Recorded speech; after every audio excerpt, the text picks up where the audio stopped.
Un instant.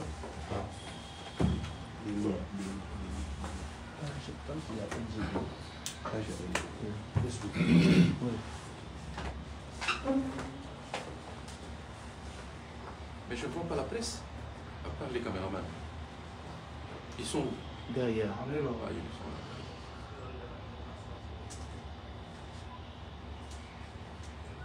là. Mesdames et messieurs de la presse, au nom du regroupement politique LGD et Alliés, permettez-moi de vous saluer et de vous souhaiter la bienvenue à notre siège, au siège national du regroupement politique LGD et Alliés. En effet, notre pays traverse un contexte politique où la critique, même sincère, surtout venant de l'opposition, y compris les questions posées par l'opposition, sont réputées suspectes, soit menaçantes pour le pouvoir. Aux questions et inquiétudes exprimées par l'opposition et d'autres organisations assimilées, les pouvoirs répondent tantôt par les injures,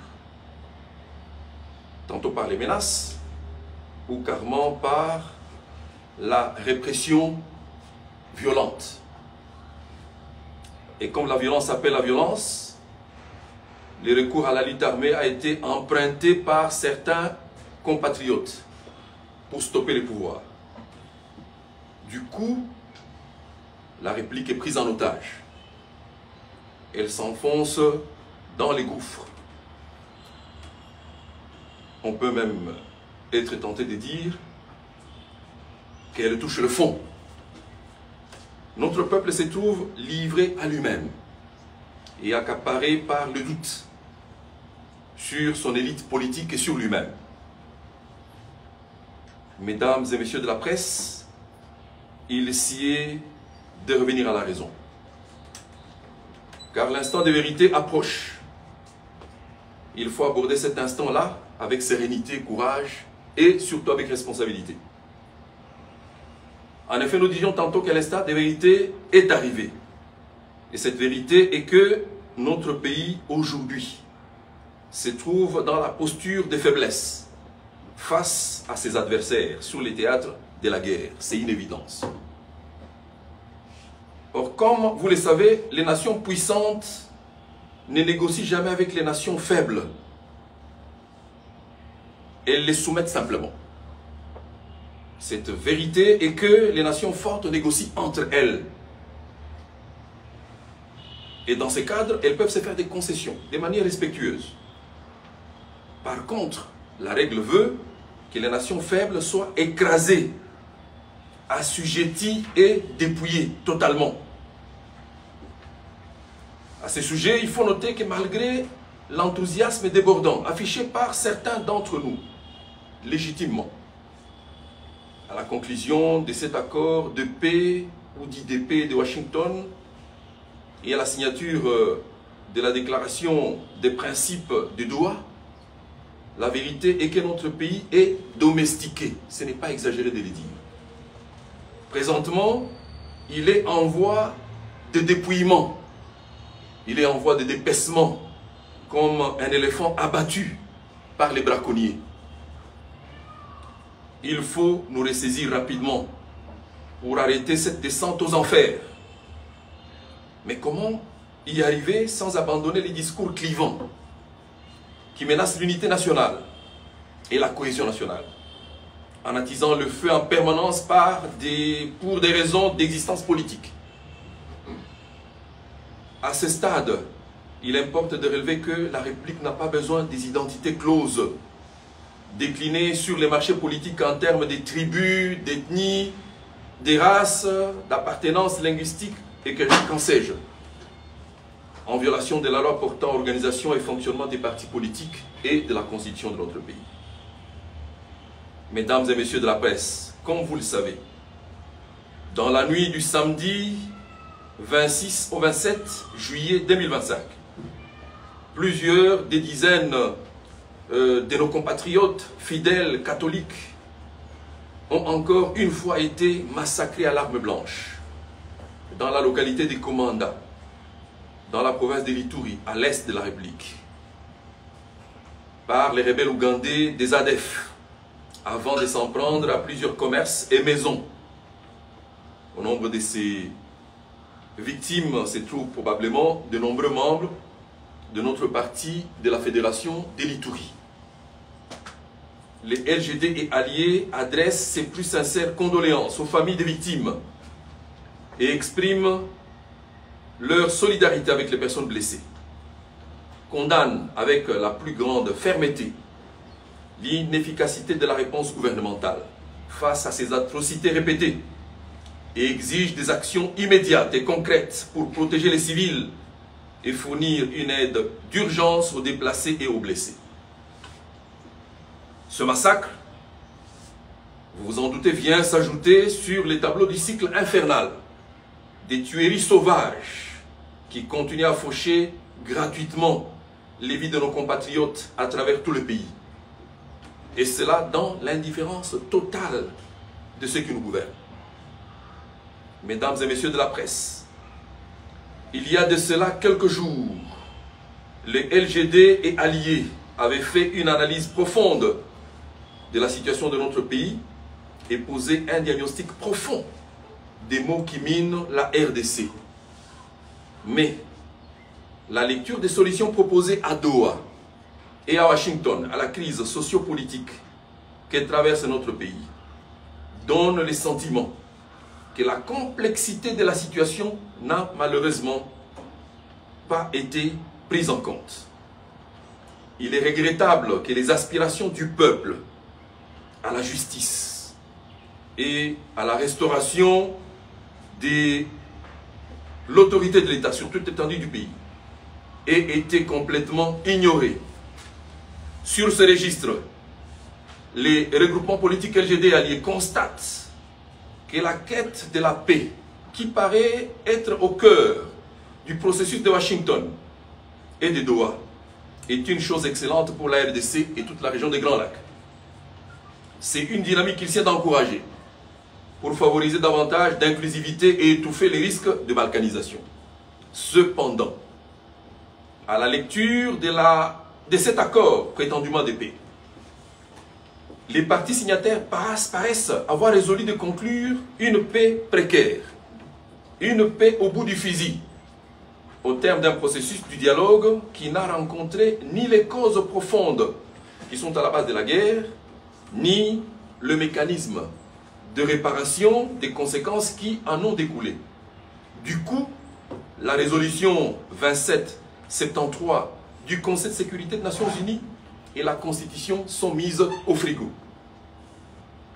C'est pourquoi le LGD et alliés attirent l'attention du peuple sur le fait que cet accord risque de servir de motivation à d'autres pays limitrophes, avec en ligne de mire la consécration de la balkanisation totale de notre pays, si ce n'est pas déjà fait.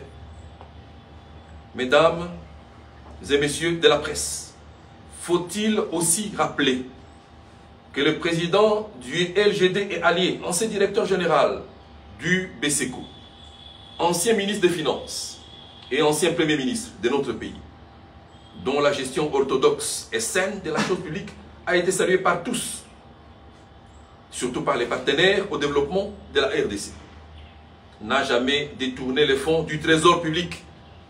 Il l'a clamé tout haut au Sénat et à l'Assemblée nationale. Et personne, alors personne, n'a jamais démontré le contraire jusqu'aujourd'hui. Même le dernier arrêt de la Cour constitutionnelle qui les condamne n'en donne aucune preuve. Le Premier ministre honoraire Matata Ponyo Mapon, rappelez-vous, a eu le courage de demander formellement à l'inspection générale des finances, structure rattachée à la présidence de la République, d'auditer sa gestion publique de près de 14 ans. Plusieurs missions spéciales d'investigation téléguidées ont été menées à cette fin. Les conclusions sont restées formelles et dures pour les pouvoirs. Aucune preuve de détournement des fonds publics n'a été donnée. Mesdames et messieurs de la presse, comme vous le savez, l'honorable Matata Ponyo Mapon président national du LGD Yalié, est un homme des principes. Il ne pouvait pas déroger à son idéal de servir son pays conformément aux exigences éthiques et morales rigoureuses qu'il s'est imposées lui-même dès sa décision d'entrer en politique. Ainsi, les manques de vision claire pour le pays, les déficits chroniques du leadership et la mauvaise gouvernance manifestes ont motivé son choix d'ériger à maintes reprises des mains tendues du régime actuel et de toute adhésion à l'union sacrée, martèle-t-il toujours. Il a accepté de comparaître devant la justice congolaise parce qu'il se savait innocent, mais aussi parce qu'il devait montrer au peuple congolais,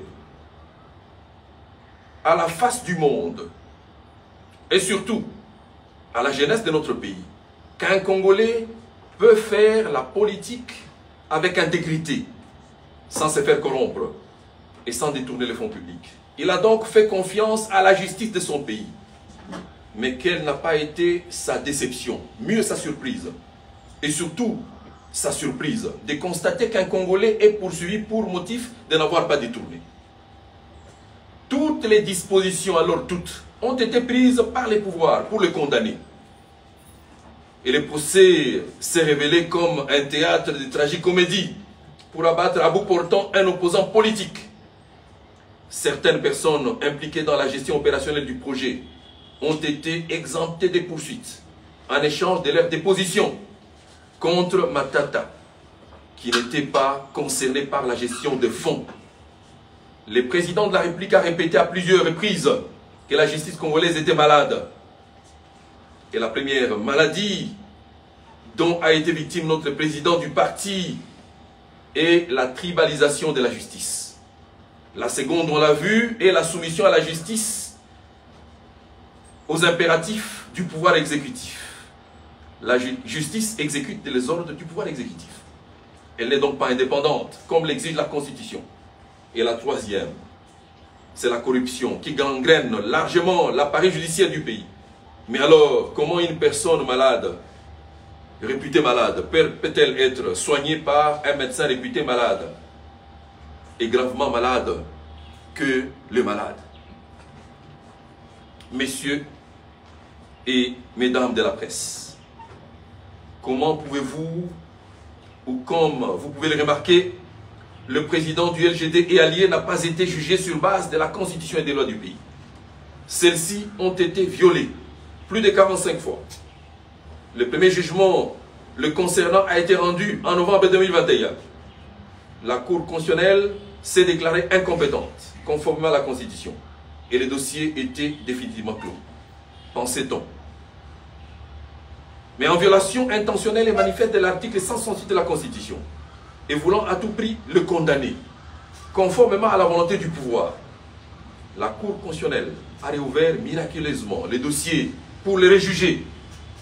Dans l'entretemps, le droit comme science a perdu les lettres de noblesse dans notre pays, y compris pour ceux qui n'ont pas été à l'université.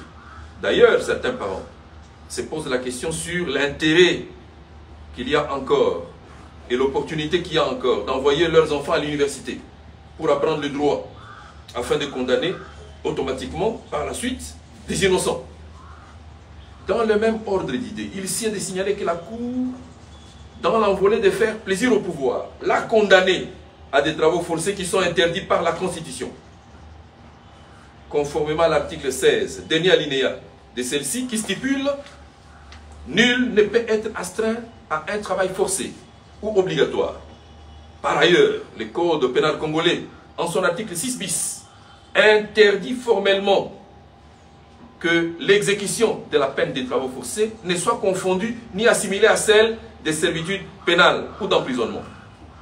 De ce fait, du point de vue du droit et des lois de notre pays, c'est un arrêt inconstitutionnel, donc inapplicable. Et il fait la honte de la justice congolaise, devenu un appendice du pouvoir exécutif. Mesdames et messieurs de la presse, en 4 ans d'un procès politique injuste et sensationnel qui démontre l'inexistence d'un état de droit dans notre pays, l'ex-premier ministre, son épouse et ses enfants pour ne citer que cela, ont été torturés moralement et physiquement. Ces droits fondamentaux des libertés d'expression, des soins médicaux et de défense, du reste garantis par la Constitution, ont été systématiquement violés. Certains de ces avocats venant de l'extérieur ont été empêchés d'entrer au pays. Il a été interdit sans raison de voyager à l'extérieur et à l'intérieur du pays. Il a été interdit d'aller enterrer les membres de sa famille à l'intérieur du pays, y compris sa propre petite sœur. 2 millions de dollars américains de son cabinet d'études ont été détournés par le gouvernement. Il a été illégalement et brutalement mis en résidence surveillée. Sa résidence a été sauvagement perquisitionnée en violation de ses immunités parlementaires. Des meubles, portes et casseroles de sa maison ont été cassés et ses filles violentées. Il a été empoisonné et il lui a été interdit de se faire soigner à l'extérieur du pays comme s'il n'était pas congolais de père et père de famille. Quelle méchanceté! Mesdames et messieurs de la presse, il vous souviendra que dans sa déclaration politique du 31 mai 2025, les LGD et alliés ont informé l'opinion nationale et internationale de la disparition de l'honorable Matata Ponyo Mapon au soir du 21 mai 2025, soit le lendemain du prononcé de l'arrêt de la Cour constitutionnelle les condamnant par défaut, c'est ça. À cette même occasion, les LGD et alliés ont annoncé et condamné la persécution des membres de sa famille biologique, en l'espèce la confiscation par la DGM du passeport de sa fille, qui devait se rendre aux USA pour les études en date du 30 mai 2025, sans oublier l'interdiction à son épouse de quitter le territoire national. Un cas atypique où l'on confond Matata à sa famille. Je voudrais à ce stade de manière particulière et insistante rassurer toute la population congolaise et particulièrement les membres et sympathisants du LGD et alliés que le président national du LGD et alliés, l'honorable Matata Ponyo Mapon, est bel et bien vivant et en sécurité. Comprenez mon émotion ici. En effet, 2 mois après sa disparition brusque, il a finalement renoué contact avec nous. Je l'ai eu personnellement au téléphone et il nous a déclaré avoir été contraint d'aller en exil par les pouvoirs en violation de l'article 50, l'article 30, voulais-je dire, et alinéa 2 de la Constitution. Le moment venu, nous vous dirons où il aura choisi de s'installer avant de retourner dans son pays qu'il chérit tant, lorsque il nous donnera de plus amples précisions. Dans l'entretemps, il rassure qu'il continuera son combat jusqu'à l'avènement d'un état de droit dans notre pays. Il rassure également qu'il se battra, comme nous qui sommes restés au pays, aux côtés de ceux qui sont à l'extérieur du pays, tout au moins ceux de l'opposition qui y sont, pour qu'un jour, un leadership et une gouvernance de qualité qui font cruellement défaut dans ce pays adviennent et que la RDC reprenne le chemin du progrès et de l'émergence comme il l'avait déjà pris entre 2012 et 2016 alors qu'il était Premier ministre. Mesdames et messieurs de la presse, l'heure est au rassemblement de tous les Congolais sans exclusion pour réaffirmer nos positions de principe et de défendre la patrie. Chaque Congolaise, chaque Congolais, où qu'il se trouve, doit se comporter en défenseur des intérêts supérieurs de la RDC. L'histoire sociopolitique de notre pays nous a prouvé à maintes reprises qu'il nous fallait impérativement revoir en profondeur notre système politique afin d'éviter un éternel recommencement.